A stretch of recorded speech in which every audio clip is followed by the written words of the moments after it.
Nërmiq, mirë se ritakojmë sërish në këtë emision maraton në muajin e begatë Ramazanit.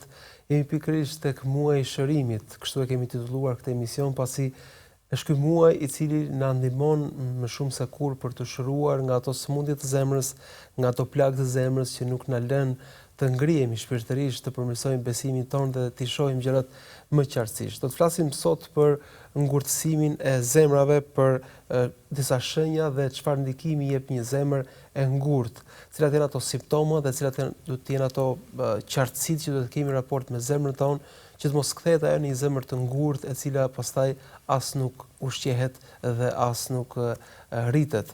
Për të folur mbi këtë do të kemi shpjegimet e Hoxhës së nderuar Hoxh Vesim Avdiu. Hoxh, mirë se vini.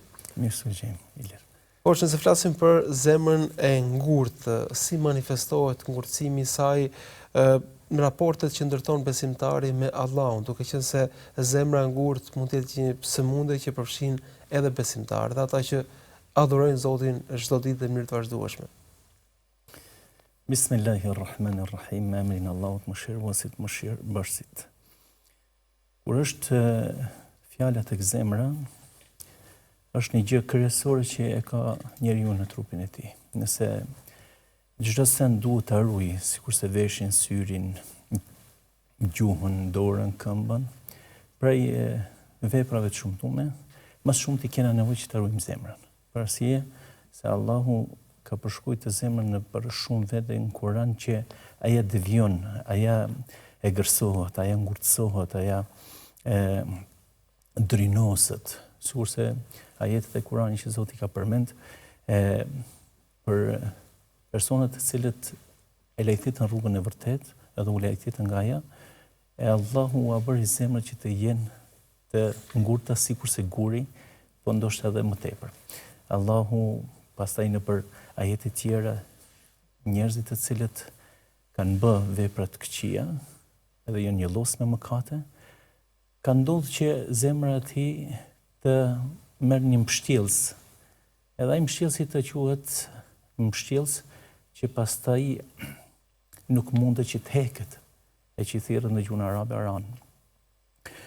Pejgamberi sallallahu alaihi wasallam ka thonë hadithe, njeriu e ka një copë mishi,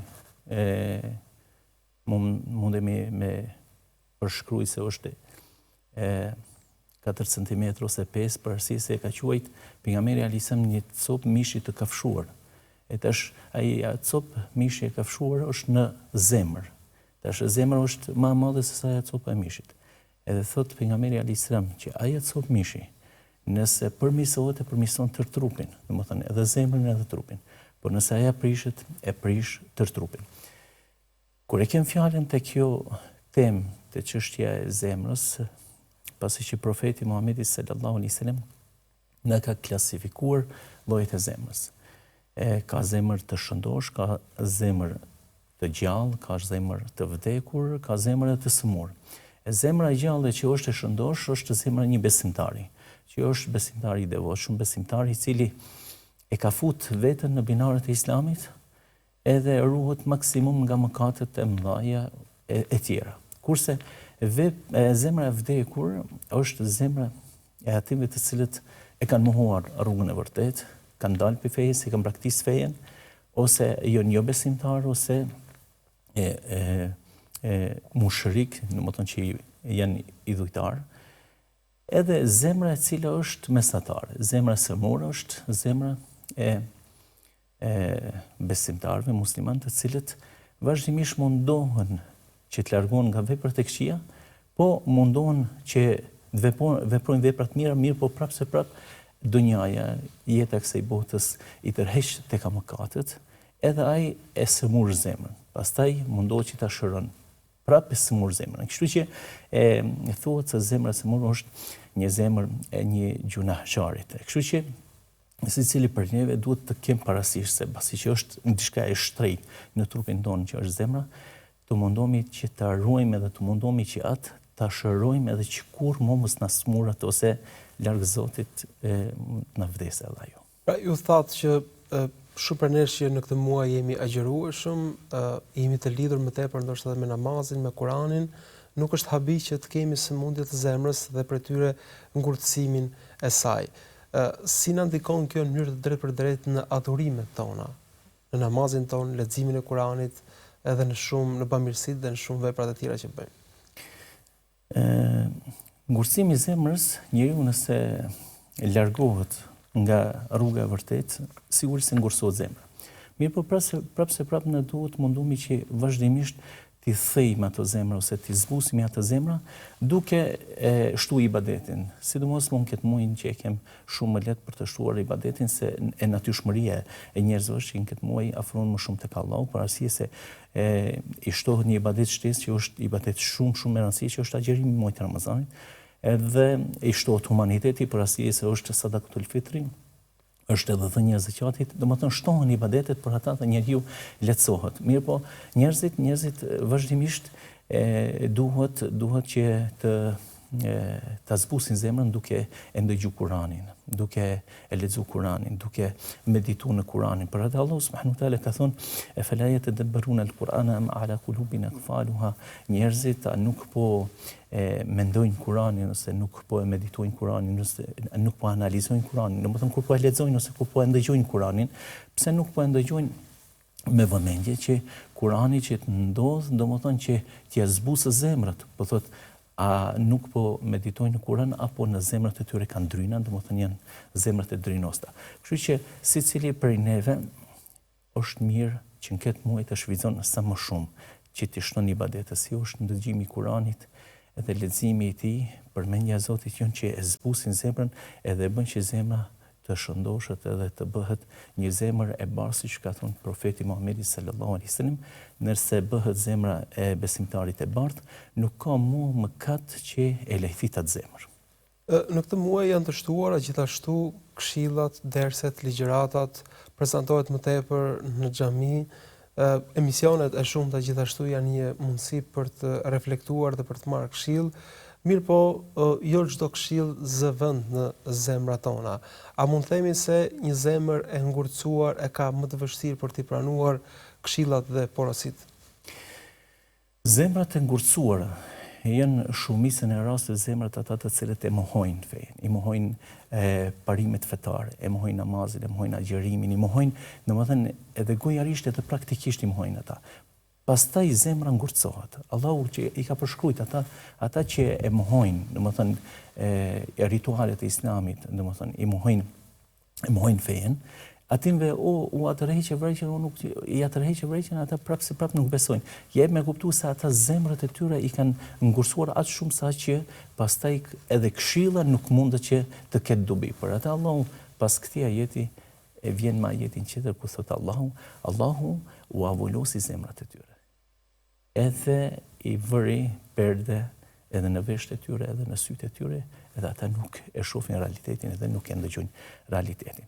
E kështu që secili duhet të ketë parasysh, domethënë nëse të afrohet mundësia që të këshillon dikush përmes televizionit, domethënë përmes PIS TV-s ose televizionit tjera islame ose YouTube-ja ose Facebook-i që ka domethënë ligjërata që marrin njerëzit vazhdimisht, nëse e merr këshillën, atëherë mirë me zemër të hapur, edhe nëse nuk ta pranon zemra, munduhet që ta hapësh zemrën për arsye se nuk është zemra se çdo herë pranon këshillën. Ndërsa gjithherë siç ne e dim se e kem egon tonë, e kem nefsin, e kem djallin e mallkuar, gjithherë na pengojnë për ta marrë këshillën. Sidomos kur është këshilla drejt për drejt. Mirë po, ajo që mirret në indirekte, domethënë përmes emisioneve që hoxha nuk e din se ti po të këshillon drejt për drejt. Ai e këshillon tërmasën, pastaj ti e gjen veten aty, atëherë kjo është një formë më e lehtë për ta pranuar këshillën, edhe për të u përmirësuar, edhe për ta bërë një zemër të gjallë ose një zemër të shëndosh. Po në raportet me njëri tjetrin, raportet ndërnjerëzore, si duhet po themi të jetë një zemër e mbrojtur nga ngurtësia, si duhet reflektojmë me njëri tjetrin, si duhet të jetë një zemër e shëndetshme në raportet mes besimtarëve, po dhe të tjerëve në prizë? Zakonisht, gjithherë na kem njerëzit në histori kur janë atësaru me zveti, ose kur ka rënë konflikte, ose nga smir, ose nga xhelozia, ka fillu që zemrat i ngursohet, mirë po me pendimin e tyre shifet që zemrat e tyre janë shëruar. Ne kem shembull të mirë, domethënë, në Kur'an që kush don që e lexon surën Yusuf e shef, domethënë si ka hi aja smira ose xhelozia mes vëllezërve të Jusufit alayhis salam ndaj Jusufit, edhe sa që ka ardhur me një mas që kanë dashur të vrasin Jusufin, ta hedhin në shkretir që të vdes nga uria. Pastaj në fund ka rënë dakord që të hedhin pus, që ai mos më mund me dalë prej pusit, o vdes në pus, o vjen dikush e gjen edhe kështu që largohet nga shtëpia. Domethënë prap fundi ka qenë se ata janë penduar nga kjo vepër që e kanë bërë me Jusufin alayhis salam, që e kanë larguar nga shtëpia. Për shembull, na kemë raste në kohën e profetit, ka pas prej shokëve që ju ngatru me zveti, domethënë ju negërsu me zveti. Mirë, po ku ne kanë gjetë këshilltar më të mirë, profeti Muhammedin sallallahu alaihi wasallam. Edhe ka ndodhur që dy sahabi që ju ngatru me zveti aq shumë sa që ju ngatru për një gjë me vlerë, e cila që është pretenduar nga secili prej tyre që është ati. Mirë, po aja ka qenë e njërit, nuk ka qenë e dyve. Mirë, po secili ka pretenduar. Edhe kanë shkuar te profeti Muhammedi sallallahu alaihi wasallam, edhe profeti i ka këshilluar me këshillat e Kuranit, me fjalët e tij të ëmbla, të plota. Saqë dytja ka nisë me qajt, edhe ju nzbut. Edhe në fund, për mos ta hedh njëri tjetrin në pozitë të keqe, edhe ai që nuk ka qenë ajo pasuri, ai ti ka thonë kjo nuk është e imja, është e këtij. Po edhe ajo pasuri e cila ka qenë ati, prapa i ka thonë që mos ta çesë në pozitë keqe para profetit, ka thonë edhe kjo nuk është e imja, është e këtij. Domethënë duke qartë ka ndalë jashtë, profeti thot atëherë deni jashtë edhe dihet e kujt është kjo pasuri edhe ta marrë edhe i ka rahatu. Domethënë këshilla është që ndikon tek njeriu për të përmirësuar edhe në marrëdhënie ndërnjerëzore. Në aspektin e gërsimit të zemrës, në që mos shohmi, domethënë njerëzit të cilët janë të e gërsuar edhe janë të devijuar në rrugë. Allahu ka thonë Kur'an e kena përgatit shumë na prej njerëzve dhe prej gjinëve që do të futen në ferr. Ata që kanë zemra, nuk logjikojnë me ato, kanë vesh, nuk ndëgjojnë, kanë sy, po nuk shohim ata janë sigur se kafsha bilete më poshtë se kafsha. Pse? Se e jep me kuptu se njerëzit kanë mundësi me arrit një kulm të vrasësisë zemrës ose të ngurësimit zemrës, sa që domethënë me ramë një pozitë shumë të ulët, siç ka përshkruajtur edhe Allahu në Kur'an. Është e natyrshme që njeriu kur bën një gjuna, kur bën një mëkat, të ndiej breng brenda vetes, të ndihet keq, madje një prej hoxhallarëve të hershëm thotë që edhe macja thotë kur e jep diçka, kur e merr diçka pa leje, sapo vin njerëzit largohet, e ndjen që ka marr pa leje, ndryshe kur ja jep edhe ushqen ti. Edhe natyra njerëzore është e tillë që kur bën një gjuna, kur hyn hak dikujt, kur merr diçka që nuk i takon, natyrisht duhet të ndiej breng. Po ka njerëz që e kanë pjesë dhe ritëm të jetës gjunahun dhe të keqen. Janë normalizuar me të, saqë pothuajse nuk ndjejnë asgjë. A mund të themi se kjo është një simptom i qartë e zemrës së smur, të ngurcuar? Sigurisht se njerëzit të cilët zhyten në mëkate, aq shumë zhyten në mëkate sa që fillohet të bëhet e normalizuar mëkati. Fillohet që të përzihet mëkati me atë veprën e mirë. Nuk din me dallu se cili është mëkat e cili është vepër e mirë. Po shkosh më keqja që njerëzit mund të shkojnë edhe më tepër. Që mëkati me ju doki mirë, kurse vepra mirë me ju duke shëmtuar. Shpeshherë gjen njerëz të cilët domethënë kur flitet për një vepër të mirë, vepër domethënë morale, vepër e lartë e fesë, njerëzit kritikojnë shumë. Ati vren se njerëzit e urrejnë një vepër të mirë. Kur flitet për një diçka që është e shumtuar, ato përkundrazi e lavdrojnë atë. Pavarësisht është nëse e marrmi shembull në jetën tonë të përditshme shembull, veprat e shumtuara të cilat janë. Domethënë njerëzit aq shumë domethënë janë të thelluar në veprat e shumtuara, saqë i shef që i duket ajo rrugë e mirë. Kjo çon që edhe njerëzit masandej edhe me hub edhe atë ndjesinë shpirtërore që ekziston botë tjetër, ose ekziston botë e përtej që njeriu e shef edhe atë. Sa ndikon dashuria e tepruar për dynjan, për ata ambicien për të zotëruar pafund, për të zotëruar vazhdimisht, për të zotëruar dhe gjëra që ndoshta nuk na nevojiten dhe nuk i shfrytëzojmë. A është kjo në kundërshtim me zemrën e pastër dhe të çiltër dhe të vlerësuar? Ne dim se të mirët e kësaj botës që Zoti ka përmend, Allahu ka ndajë të mirët e kësaj botës që njeriu i shfrytëzon për të mirë, edhe u shef hajrin, edhe të mirën ja shef, edhe ajo e ndihmon që ai të afrohet tek Allahu. Po ka shumë gjëra të cilat janë lejtitje. Por që Zoti e ka përmend, thotë kjo botë nuk është përveç se gjëra kënaqësi edhe që janë mashtruese ato. Ka përmend në ajet tjetër Allahu subhanahu wa taala ka thonë kjo botë është që e bën njeriu që të mirët shumë me loja, edhe me defrime. Tash Allahu nëse ka përmend para 1400 vite, një ajet të tillë ka thonë se kjo botë është lojë edhe defrime. Sot e shef gjithë botën, domethënë e shef që ka shumë loja në botë, që njerëzit i luajnë ato loja, edhe shfrenon ato loja, edhe ato loja e bëjnë që njeriu të largohet nga rruga e Allahut. Për shembull, nëse e merr shembull futbollin, ose i merr domethënë bastoret, i merr shumë loja të ndryshme që janë, i vren që njerëzit vetëm i largojnë nga rruga e vërtetë duke u hedhur mas ata. Domethënë duke e bë idhujtari edhe futbollin, edhe duke shku duke ndjek aq shumë futbollin saqë nuk e ndjek namazin sikurse ndjek futbollin. E mos folmi që e ndjek krejtësisht futbollin edhe si intereson hiç për namazin. Këto janë argumente që njeriu nesër nuk ka arsye për Allahut. Që me thonë o Zot, unë s'kum pas kohë me të bëj ibadet, për arsye se më ka qenë i angazhuar në pëtën Allah, pastaj u abjet të gjitha argumentet që ti ke pas mundësi që ta falësh namazin, edhe të relaksosh me një shikim të një lojës ose, ama ti krejtësisht je hedh atë ti e ki bu idhujtari. Për atë Allah subhanahu wa taala tha, kjo botë është lojë që përmes lojave njerëzit dëfrehen, edhe është që njerëzit mburrën ose lavdrohen me njëri tjetrin, domethënë për të mirët e kësaj bote, domethënë ngriten edhe lartësohen, edhe kryelartësohen. Pastaj Allahu subhanahu wa taala ka thonë që edhe njerëzit të bojnë edhe pasuri, domethënë edhe lavdrohen me pasurinë, edhe e shtojnë familjen, edhe lavdrohen me shtimin e familjes. E gjitha këto Allahu i ka përmend se janë prej të mirave të kësaj bote që njeriu ka mundësi që ja lejtitin nga rruga e vërtetë. Shpesh njerëzit kanë pozita të tilla ku në to ka padrejtësi, ka korrupsion, ka zhvatje të pasurisë, marrje të së drejtës, padrejtësi të formave të ndryshme.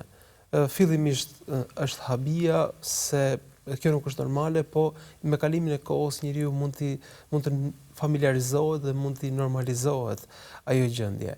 A do të thotë se kjo mbi të gjitha është një sëmundje e zemrës ku ne nuk reagojmë ndaj padrejësive që ose i bëjmë vetë, ose jemi spektator të vazhdueshëm të tyre? Njeriu nëse lejthitet, ose zemra e tij lejthitet, ose ngurtësohet, sigurisht se do të vjen me një masë që njeriu mësandej nuk do të reagojë ndaj padrejësive. Domethënë ndaj padrejësive të vetë ose ndaj padrejësive tjera. Për shembull, njerëzit duan vazhdimisht të kenë parasysh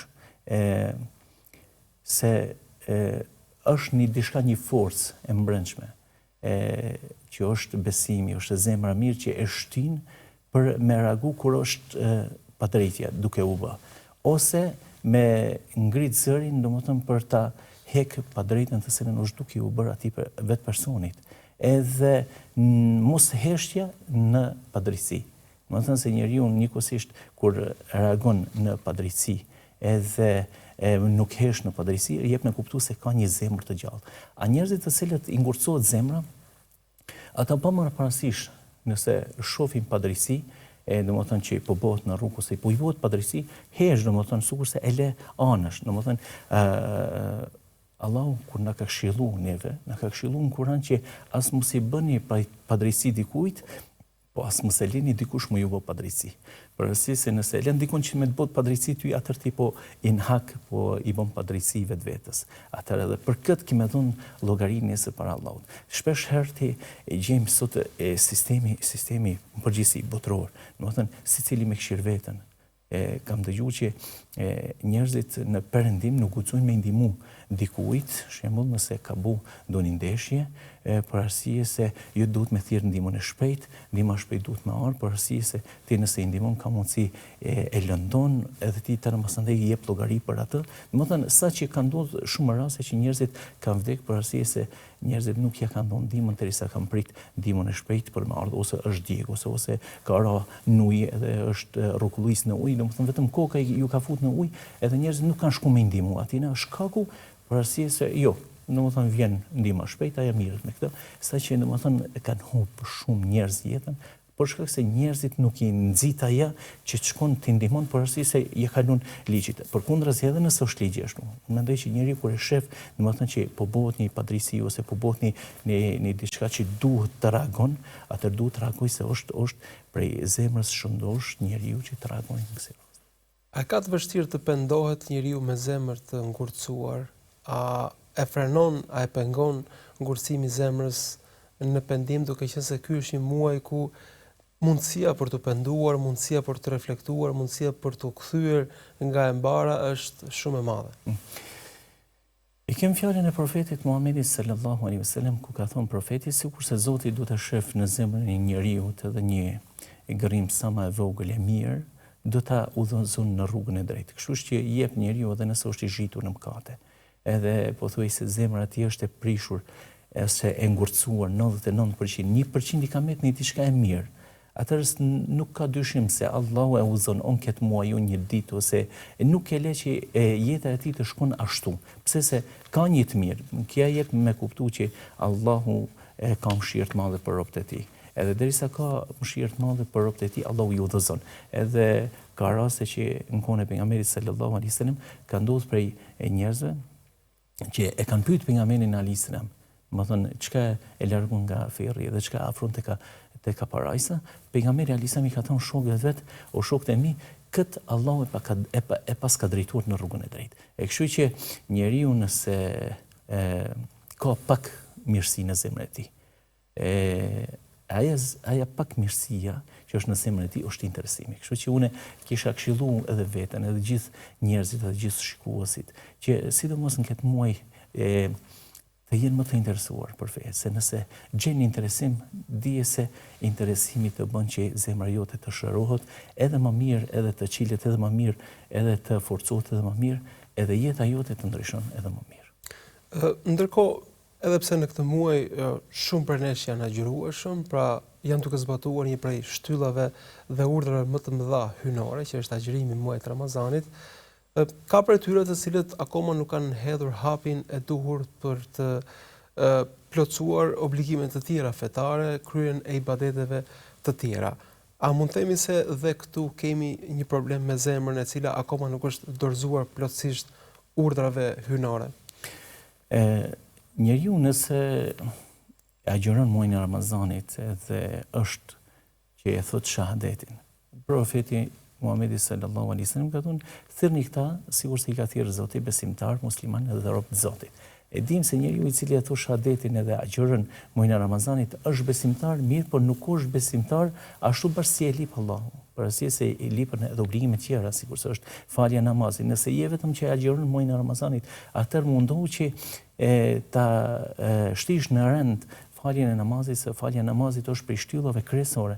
Agjerimi është shtylla e fundit, kurse shtylla e dytë pas dëshmisë Zotit që njeriu i futet në Islam me këtë dëshmi, me shahadet, është falja e 5 herë namazit në ditë. Kështu që njeriu nëse s'ka fal namaz, të fillon me xhumo, domethënë që të fillon xhumo, ndëgjon ligjërata, domethënë ndëgjon këshilla. Atëherë sigurisht mos andaj do t'i lehtësohet edhe për të filluar 5 namazet. Pse? Se sa më shumë njeriu që të afrohet tek Allahu, aq më shumë e ka sigurinë për anës Allahut. Allahu ka thënë, ata që besojnë dhe punojnë vepra të mira, e besojnë në veprat mira, është agjerimi, namazi, janë veprat më madhështore që njeriu mundet me i bë, dhënia e zakatit, domethënë respekti i prindit, respekti të tjerëve, domethënë veprat mira, sado që të jetë humaniteti, do t'i futmi në xhenet. Domethënë Allahu ka thonë ata që besojnë dhe punojnë veprat mira do t'i futmi në xhenete, që ato xhenete kanë me pas lume që rrjedhin ndër këmbët e tyre. A mund të themi se një person i cili ka probleme me zemrën e tij, me ngurtësinë e zemrës së tij, është një person i cili ka probleme edhe me gjendjen e tij shpirtërore dhe me lumturinë e tij, pra ndikon në cilësinë e jetës edhe të zemrës dhe të shpirtit, mos vlerësimi i zemrës, mos zbutja e zemrës. Njerëzit që nuk e kanë gjetë rrugën e vërtetë, në shohmi se kanë jetë komode, kanë jetë me pasuri, jetë me kjera luksoze, ose me shtëpia luksoze, me familje të mira.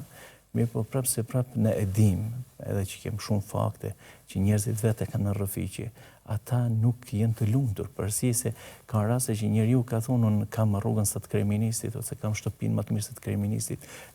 Përendej me kom fjallën, edhe kam një gru që kushi nuk e ka, kam miliona në bankë, unë nuk jam i lumtur. Më thonë pse se i ka dhonë zemrës diçka që aja nuk ushqet me ta. Zemra nuk ushqet me pare, zemra nuk ushqet me kërtë mirë, me zemra nuk ushqet me një grua të mirë, ose me fëmijë të mirë, ose me jetë të mirë, njeriu që don me bo jetë komode, domethënë me shku në për restorante, me shku në për pushime. Zemra nuk ushqet, zemra diçka tjetër lip. Zemra e lip ibadetin. Edhe për ata kur njeriu e largon, domethënë atë të cilën e libe zemra, si që është ibadeti, është islami, është vepra mirë, është namazi, është agjerimi, është përmendja Zotit, ndëgjimi Kuranit, humaniteti, atër e bën që njeriu mos me qenë rahat, mos me qenë i lumtur. Ndi një ngushtim në gjoks. Për ata Allahu subhanahu wa taala ka përshkruajtur, ka thonë ata të cilët nuk e besojnë Allahun, i ngushtohet gjoksi sikurse me u ngrit në qiell. Përsi se atë që njeriu ku ngritet ka pak oksigjen edhe ngushtohet gjoksi duke marrë frymë. Për ata, sa më shumë njeriu që të afrohet tek Islami, nuk është diçka që Islami pengon njeriu me jetu jetë komode, me pas një kërtë mirë ose një jetë mirë. Mirë po, përveç se ja plotson, përveç se e shtin që ta shijon atë cilën nuk e ka shiju gjatë jetës. Por Zoti ju shpërblet për këto këshilla, Zoti ju shpërblet për këto shpjegime, e lutim Zotin që të shërohemi dhe pastrohemi sa më tepër në këtë muaj, edhe duke i kushtuar vëmendje këshillave tuaja. Zoti ju nderoft. Faleminderit a juve, gjithashtu.